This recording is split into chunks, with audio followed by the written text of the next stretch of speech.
Ons maak die Bybels oop by Matteus hoofstuk 27. Ons gaan saam lees vanaf vers 32. Matteus 27 vanaf vers 32. In die reeks waarby ons stilgestaan het rondom die lyding van ons Here Jesus,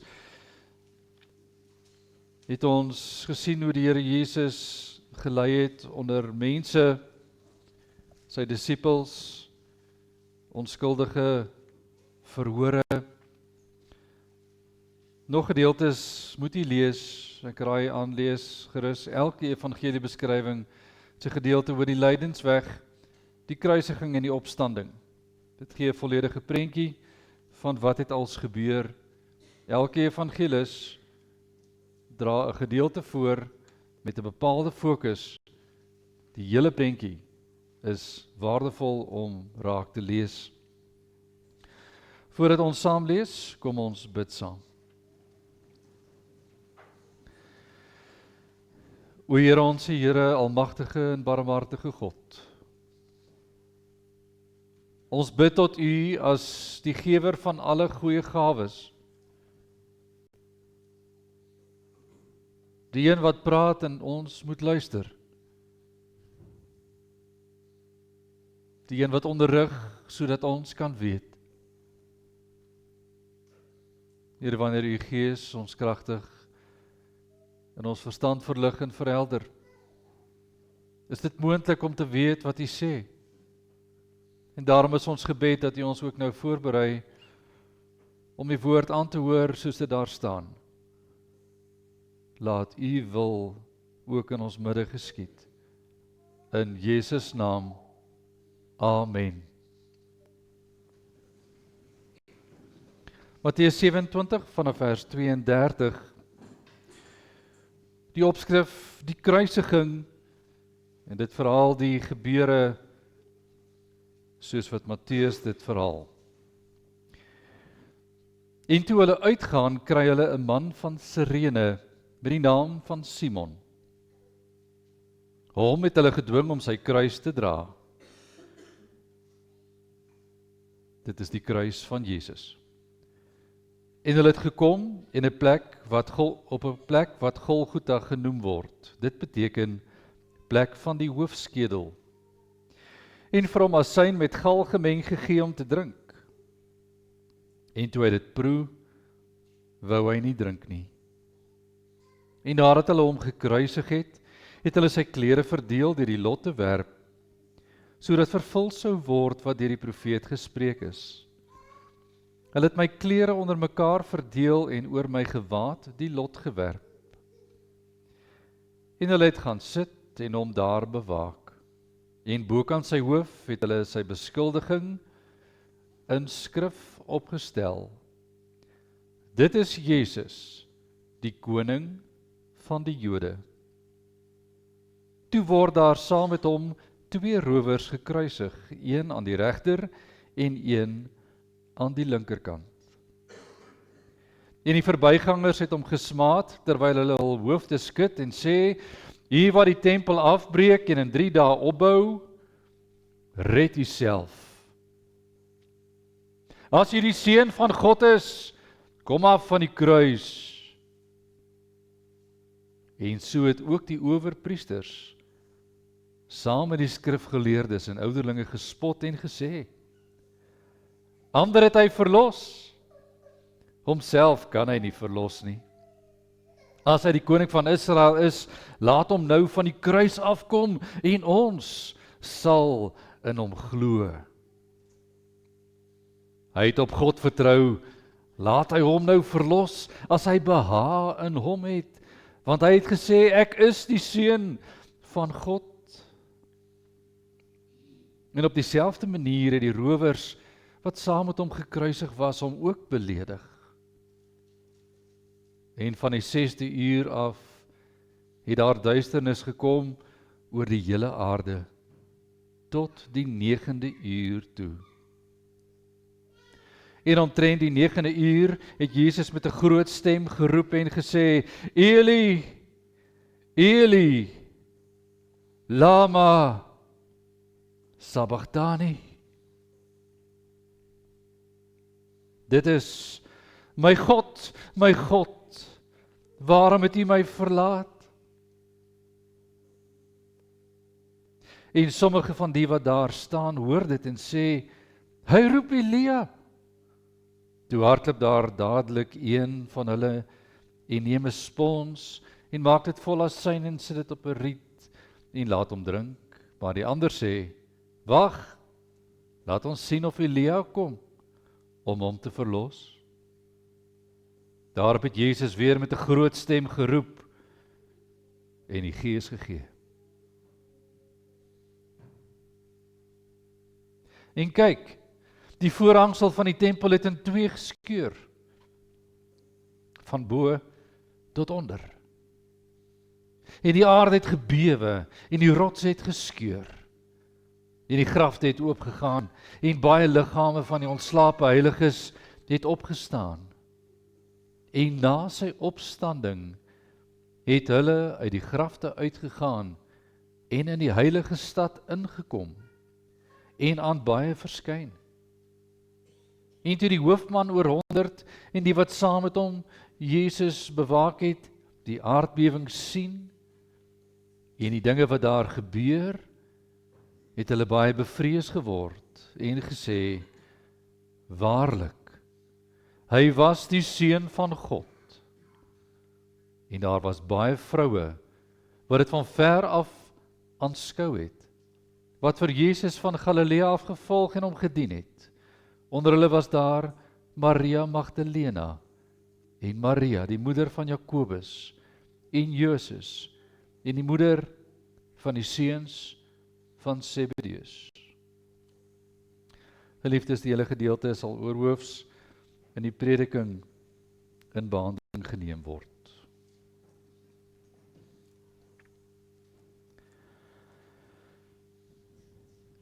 Geliefdes in ons Here Jesus Christus,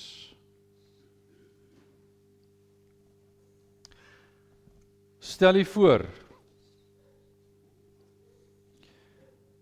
jy staan in 'n kring saam met vriende, dalk kollegas, dalk selfs ander medegelowiges.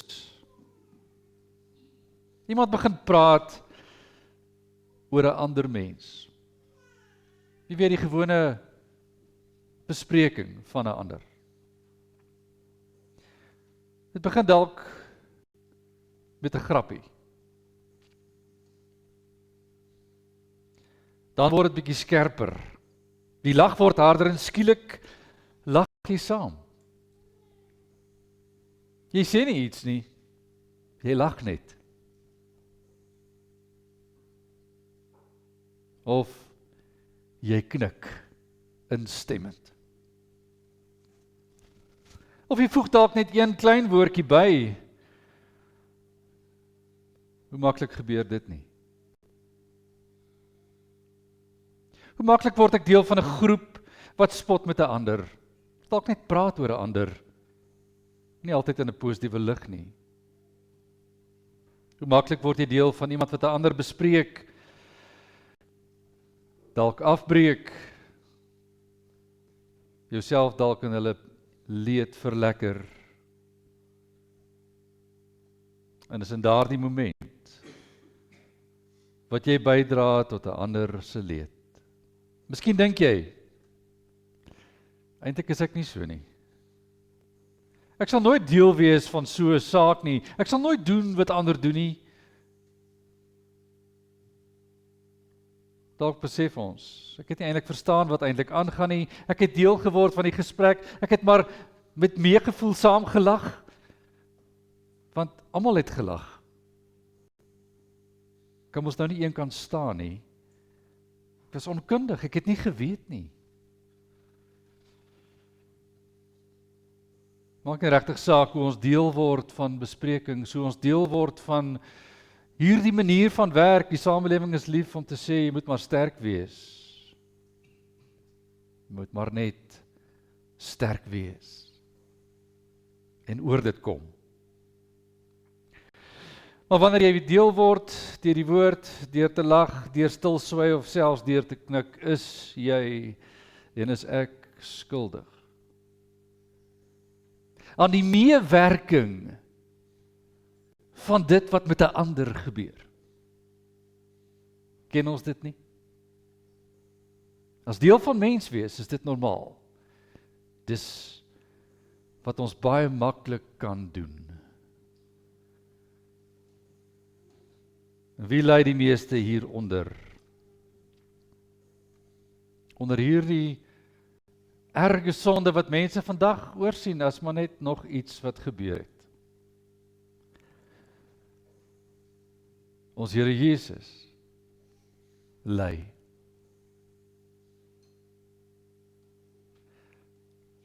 Wanneer jy leed aan 'n ander doen jy dit aan die Here self. Hy is die een wat in besonder die spot en die verwerping van die ganse mensdom verdra en gedra het.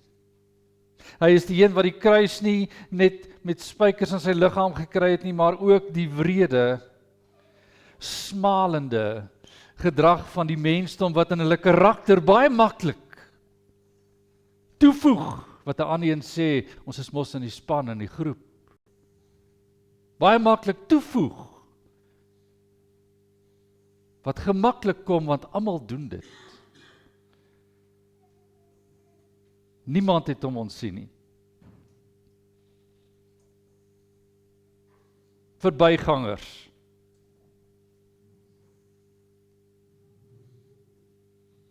Skrifgeleerders en owerpriesters.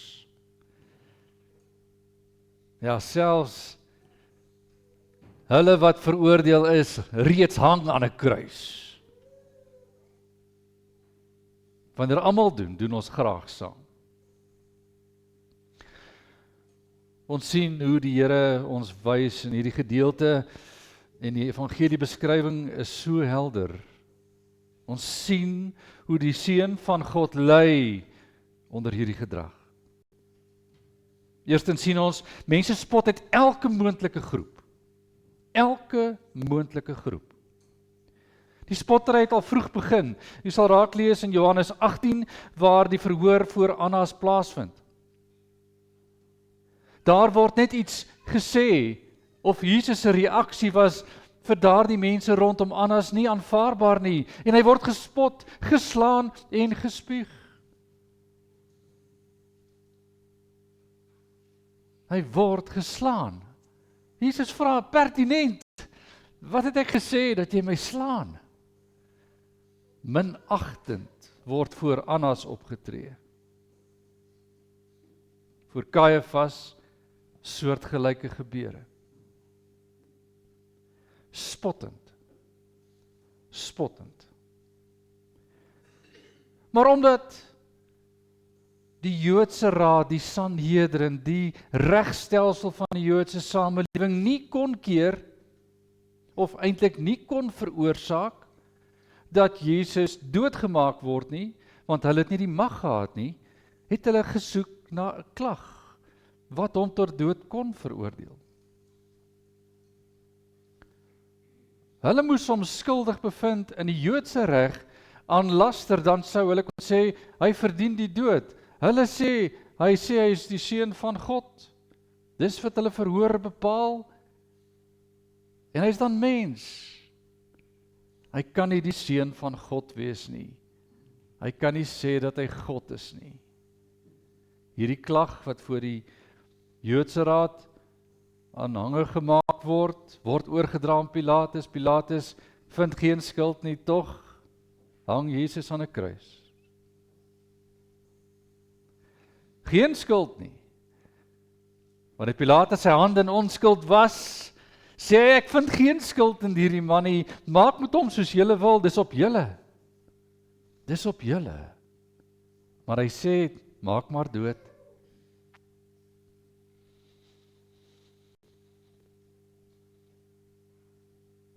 Wanneer Jesus erken dat hy die Seun van God is in daardie verhoor, word valse getuies bygevoeg om dit te probeer bewerk, dat Jesus moet sterf. Want die Romeinse reg het ook 'n saak gehad teen oproermakers en hulle sou graag 'n oproermaker ook wou doodmaak, want 'n oproermaker hoort nie in die Romeinse owerheid of in die Romeinse ryk nie. Jy mag nie leef as jy daarmee besig is nie. Al hierdie dinge wat gebeur by die verhore spoel oor na die kruisigingsdag. Dit spoel oor na die kruisigingsdag. En op die kruisigingsdag sien ons dat beskuldigings gesleur word en gegooi word na Jesus. Ons hoor dit in die spot van verbygangers. Hulle verstaan nie wat hulle sê nie, maar hulle roep uitdagend, U wat die tempel afbreek en in 3 dae opbou, red U self. As U die seun van God is, as U die seun van God is, kom af van die kruis. Met ander woorde, red U self. U is mos die seun van God. Ons stap verby en ons skree hierdie goed vir die seun van God. Minagtend. Onbewus vir wie ons dit skreeu. Maar ons skreeu.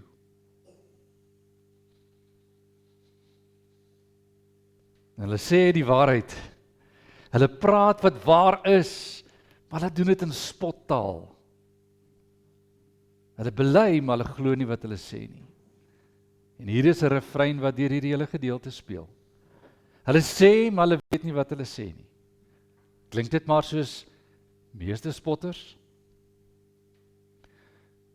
In hulle spot het hulle onwetend die waarheid uitgespreek, terwyl hulle nie geglo het, dat hy werklik hulle koning en die seun van God is nie. Die volgende groep wat die skrif vir ons beklemtoon hier is die owerpriesters en die skrifgeleerdes. Hulle wat reeds in die verhore met hom te doen gehad het, wat lankal met hom te doen gehad het, wat eintlik lankal wou hy moes uit hulle aangesig verdwyn. Hulle wil hom nie sien nie, hulle wil nie van hom weet nie, hulle wil niks met hom te doen hê nie. Niks. Terwyl Jesus hang aan die kruis, het die haat wat in hulle geleef het, tot uiting gekom.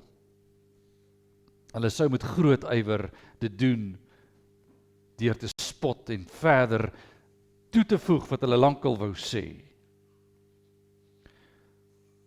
Hulle spot, sien ons in vers 42 met woorde, ander het hy verlos, homself kan hy nie verlos nie. As hy die koning van Israel is, laat hom nou van die kruis afkom, en ons sal hom in hom glo. Hoor hoe intens hulle haat is. Ander het hy verlos, homself kan hy nie verlos nie. Maar hierdie laaste saak, as hy die koning van Israel is, met ander, as hy die Messias is, die verwagte koning van Israel, as hy die seun van Dawid is, en hy is,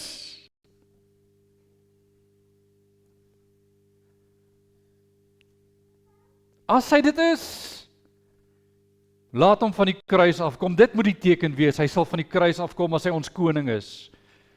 Dan sal ons in hom glo. Sal ons. Vers 43, hy het op God vertrou, laat hy, dit is God, hom nou verlos as hy behaag in God het, want hy het gesê, ek is die seun van God, en hier kom dit so verneig oor. Hier kom dit so haatdraand oor. Hy is nie die seun van God nie. Hy sê hy is, maar hy is nie. Hoor u die haat? In hulle spot hoor ons baie duidelik. Hulle soek 'n wonderteken. Maar hulle soek nie eintlik 'n wonderteken nie. Hulle soek 'n God wat God is, maar hulle ken hom nie. Sou hulle God herken as hulle God sien? Dis 'n ernstige vraag vir die kerk wat hier leef. Want 'n skrifgeleerde en 'n owerpriester is die geestelike leiers van Israel.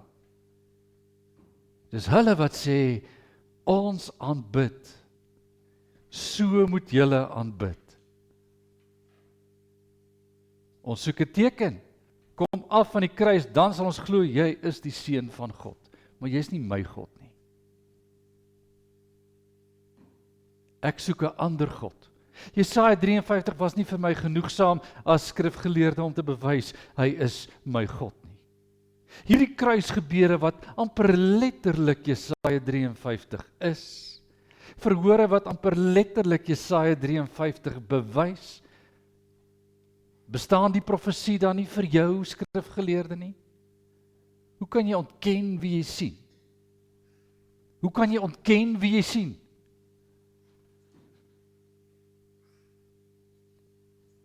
En hoe kan jy laster soos jy doen? En hierin hoor ons iets van vandag se tyd, dat mense Jesus maar net as 'n mens gesien het. Daar's nog steeds vandag mense wat glo hy was net 'n mens, nooit waarlik God nie. Dit word vandag nog in dwaalleer beskryf. Hoekom moes hy waarlik mens wees? Sodat die sonde wat in hierdie wêreld gekom het deur 'n mens betaal kon word, volmaak en afgerond en perfek deur 'n mens. Hebreërs 4, sonder sonde. Daar hang hy. Niemand kon 'n vinger op hom lê om te sê hy is skuldig nie. Skrifgeleerdes, owerpriesters, julle ken die seun van God nie. Julle ken die karakter nie. En julle kan nie regspreek nie.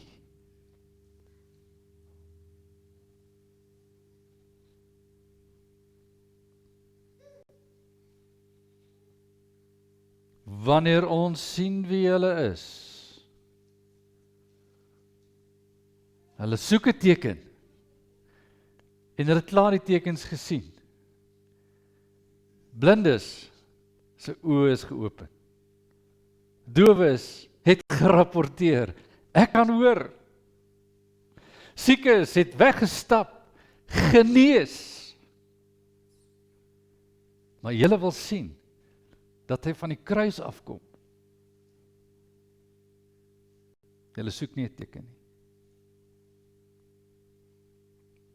Dit is die hartseer getuienis van kerkleiers wat die woord van God geken het, maar hulle harte het verhard teen die Messias self. Daarin lei Jesus met die spot. En dan die ergste van alles. 'n Mens kan verstaan dat iemand wat self nie veroordeel is nie kan verbystap en sê wat hulle wil sê. Mens kan nog verstaan dat hierdie haardraande fariseërs en sadduseërs nog op 'n manier op hulle manier wou spot en so.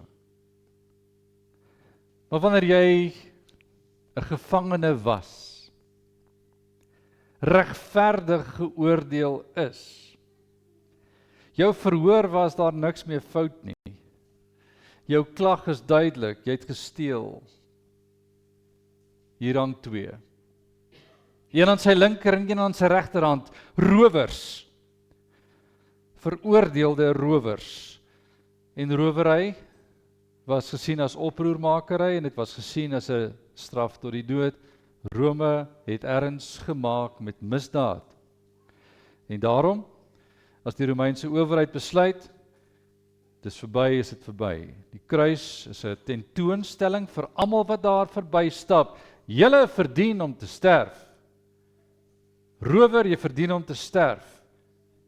Rower, jy verdien om te sterf. Wat het hy gedoen? Sy klagstaat staan bo aan sy kruis. Kom ons lees. Jesus, die koning van die Jode. Dis sy klagstaat. Daar staan nie rower nie, daar staan nie misdadiger nie, daar staan Jesus die koning van die Jode. Hoekom sterf hy dan? Oor hy die koning is van die Jode? Oor hy die koning is? Oor hy Jood is? Waarom sterf hy? Wanneer ons in onbegrip kyk na hierdie manne wat langs hom hang, en ons hoor wat hulle sê. In Lukas word verduidelik wat hulle ook gesê het, en dat hulle in hulle selfsug gepraat het oor dieselfde goed as wat die ander mense oor gepraat het. Lees gerus die weergawe in Lukas. Wanneer Jesus hoor die een man langsaan, vermaan die man aan die ander kant en sê, hy hang hier onskuldig, ons moet hier hang, ons moet hier hang. Hoe kan jy met hom so praat? Dan hoor ons genade woorde. Vandag sal jy saam met my in die paradys wees. En dit is wat gebeur met God se wil in hierdie verskriklike vreemde omstandigheid. Jy is veroordeel skuldig, vrygespreek deur die Here Jesus self. Terwyl jou ander medemisdadiger spot en haat verkondig. Geliefdes, die diepte van die lyding aan die kruis was oorweldigend tasbaar. Die bespotting kon aangevoel word. 'n Mens is deeglik daarvan bewus wat daar gebeur. Maar wanneer God iets laat gebeur vir 3 ure lank, is die wêreld weer in vervoering. Want God is aan die werk en vir 3 ure lank, van ongeveer 12 uur tot 3 uur, is dit donker. Dis duisternis, asof God probeer om Jesus te verskans teen hierdie wêreld van spot en haat en nyd. En hy maak dit donker vir 3 ure lank in die middel van die dag. 'n onheilspellende duisternis. En aan die einde daarvan roep Jesus uit, en is bekende woorde van Psalm 22, waarin die psalmis Dawid hierdie woorde gebruik, en het word in die Aramees gesê, Eli, Eli, lama sabachthani, wat beteken, my God, waarom het u my verlaat? En waar die groter seun van Dawid dit uitroep, word dit 'n profetiese woord, van Dawid, jy was maar verlaat in jou stryd. Maar die seun van God was verlaat van almal. En was daar gelos in die oordeelsdaad van God oor die sonde van hierdie wêreld. Wanneer hy weer uitroep, het die spot natuurlik nie gestop nie. Die mense gehoor en sê, hy roep Elia. Hulle gee vir hom iets. Hy roep weer. Word nie hier beskryf wat hy gesê het nie, dalk een van die ander kruiswoorde wat daarvan 7 is. En hy sterf. En meteens is die lewende liggaam van ons Here Jesus nou dood. En die vraag is, hoekom moes hy sterf?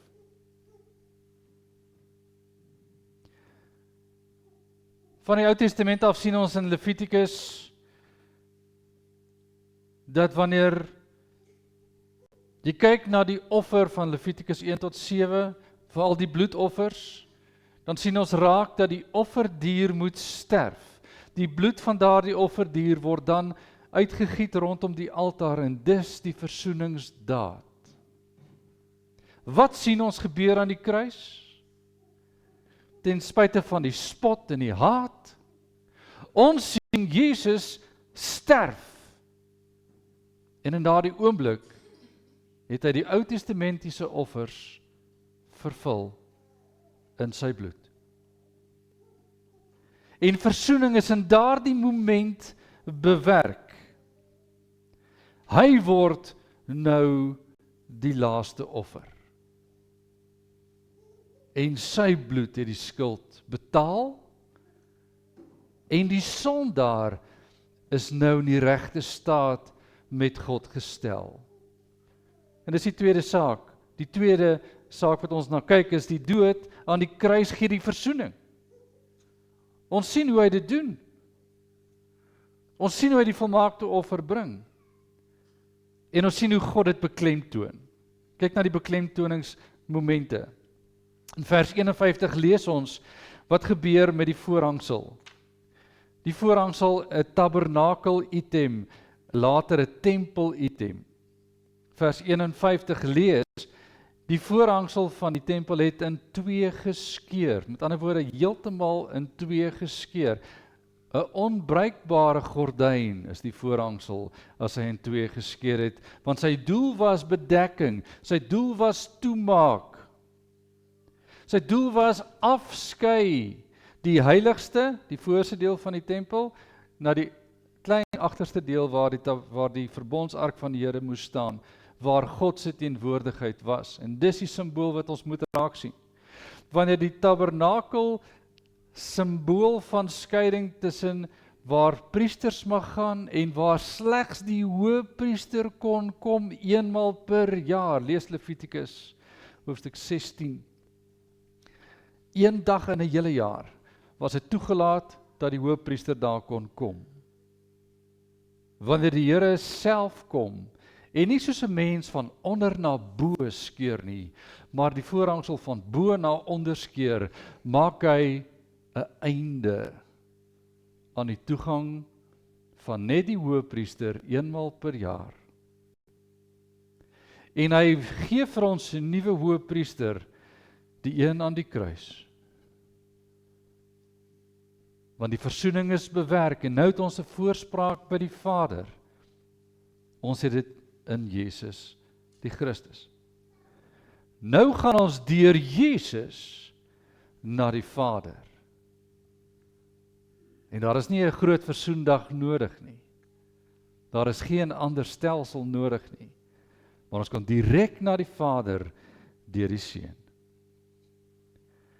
Dis die eerste groot teken wat ons moet sien van die versoenende werk van God in Christus Jesus. Die tweede teken is die teken van die grafte. 'n Groot aardbewing, die grafte gaan oop, en uit die grafte kom daar liggame wat opgewek is. En lees mooi wat daar staan in vers 52, 53. Veral vers 53. Na sy opstanding, wie se opstanding? Jesus se opstanding, op die eerste dag van die week. Na sy opstanding het hulle uit die grafte uitgegaan en in die heilige stad ingekom en aan baie verskyn. As iemand nie in jou verskyn nie, het jy hom nie gesien nie. En as iemand hom gesien het, of haar gesien het, dan is dit erken. So wanneer iemand voor jou verskyn, is dit 'n vaste teken. En sien is glo. Dis hoekom die opstandingsgeskiedenis so geweldig is. So wanneer Jesus sterf aan die kruis, na hy uitgeroep het, die voorhangsel skeur, die grafte na aardbewing gaan oop, opstanding van die liggame vind plaas en word bevestig op die eerste dag van die week, sien ons die opstanding van Jesus toon aan dat daar 'n oorwinning plaasgevind het. Daar het 'n belangrike moment plaasgevind in die geskiedenis. Wanneer Jesus deur sy lyding tot by die finale punt kom, breek die versoenende werk van Christus volmaak deur. En ons sien raak wat gebeur. Die kruisdood en die aangrypende gebeure rondom Golgotha kan niemand onaangeraak laat nie. Met ander woorde, ek kan kyk na alles. Ek kan hoor wat dit gebeur. Ek kan myself indink hoe dit sou wees om daar te staan tydens die aardbewing. Die duisternis van 3 ure te beleef. Die oproer in Jerusalem, hierdie bespotting en alles wat gebeur, beleef. Kan nie hiervan af wegstap sonder om aangeraak te word nie. Ons sien 'n man aan die einde van hierdie teksgedeelte. 'n hoofman oor 100. Ons sien saam met hom is medesoldate. En ons sien hulle reageer. Hulle reageer. Met die woorde van vers 54. Waarlik, hy was die Seun van God. Hy is nie die enigste wat reageer het nie, daar was 'n latere reaksie. Ons weet die reaksie van die disippels en hulle wat naby Jesus was rondom die opstanding. Maar rondom die kruis sou dit wees deur hierdie apostel Petrus op Pinksterdag waarvan ons lees in Handelinge 2, vers 37 tot 41, waar 'n preek plaasvind. En wie was die gehoor? Dis die Pinksterfees. Mense kom by mekaar in Jerusalem. Jode uit verskillende dele van die wêreld in Jerusalem. Niemand anders nie, Jode. Selfde tipe groep wat met Paasfees ook 'n pelgrimsfees in Jerusalem was. Die Gees van God word uitgestort, verskillende tale, bekende tale word gepraat en so word dit beskrywe. En dan, wanneer Petrus preek en verkondig en die kruis verkondig, wie Jesus is en dat julle hom gekruisig het, is die reaksie. Wat kan ons doen, broeders? Wat kan ons doen? Hulle is diep in die hart getref. Hulle was diep in die hart getref. En die kerk van Jesus Christus uit die Jodendom op een dag is ongeveer 3000 siele sterk. Dis die reaksie op die kruis. Die vraag is, was sommige van hulle onder die spotters? Was sommige van hulle onder die spotters? Genade het gekom in Christus Jesus. Ons lees in Handelinge 6, dat selfs priesters, wat waarskynlik deel was van die godsdienstige groepering, wat Jesus verwerp het, later tot die kerk gekom, in geloof, en Jesus aangeneem as verlosser en saligmaker. Was hulle deel van die spotters? Genade het in Christus Jesus gekom.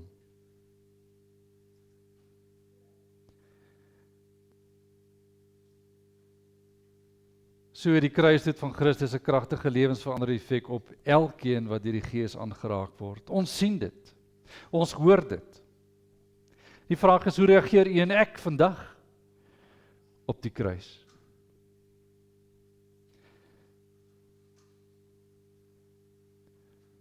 Die vraag is, wie was nie deel van die leed van Christus nie? Wie het hom nie verag of selfs gespot nie? Wie het dalk hom geïgnoreer, meer toepaslik vir vandag? Wie het hom dalk geïgnoreer en gereken, wat is hy van my? Hy is nie my koning nie. Hy is niks van my nie. En ek het hom nie nodig nie.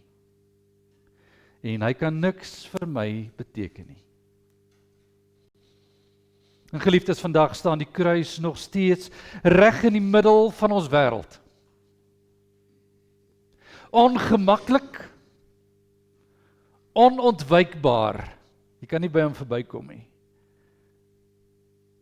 en onverskoonbaar, jy kan nie seker nie geweet nie. Aan elkeen van ons word die vraag gevra, helder en dringend, wie is die man in die middel wie is Jesus vir my? Die Heilige Gees werk in elkeen in 'n reaksie soos hy wil, op sy tyd, nooit te vroeg nie, en nooit te laat nie, net reg. Sommige spot wel nog steeds, sommige ignoreer steeds, maar die wat die kruis regtig aanskou, die wat regtig na die kruis kyk, vir hulle breek daar iets deur tot in die hart. Maar die genade is oneindig groot en totaal onverdiend. Ons kon niks doen om dit te verdien nie. Jesus het nie net gelei nie, hy is gespot, hy is verneder. Uiteindelik is hy gekruisig vir my en vir u. En daarom kan ek saam met die Romeinse hoofman en saam met al die verlostes deur die eeue met bewende lippe en met 'n vol hart bely. Waarlik, hy is die Seun van God. Amen. Ons bid saam.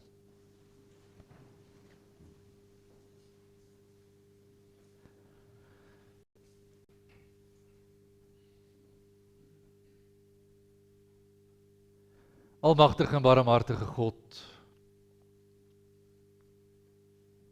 wanneer ons besef, ons belydenis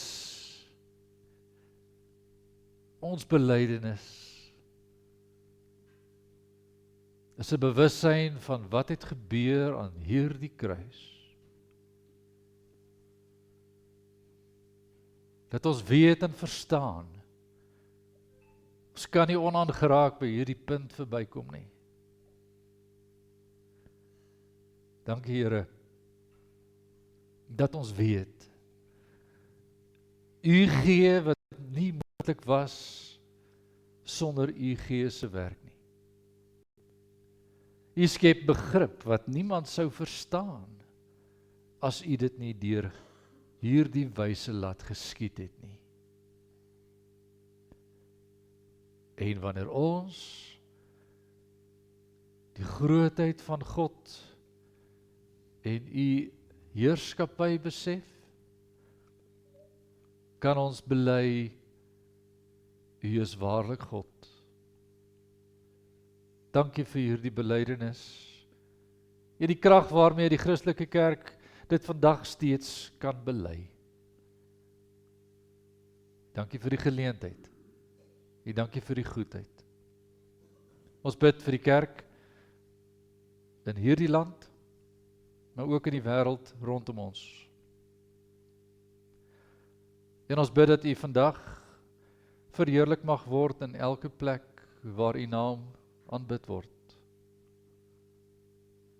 En ons bid vir groei, versterking en 'n besef dat ons 'n standvastige staanplek het slegs deur U genade.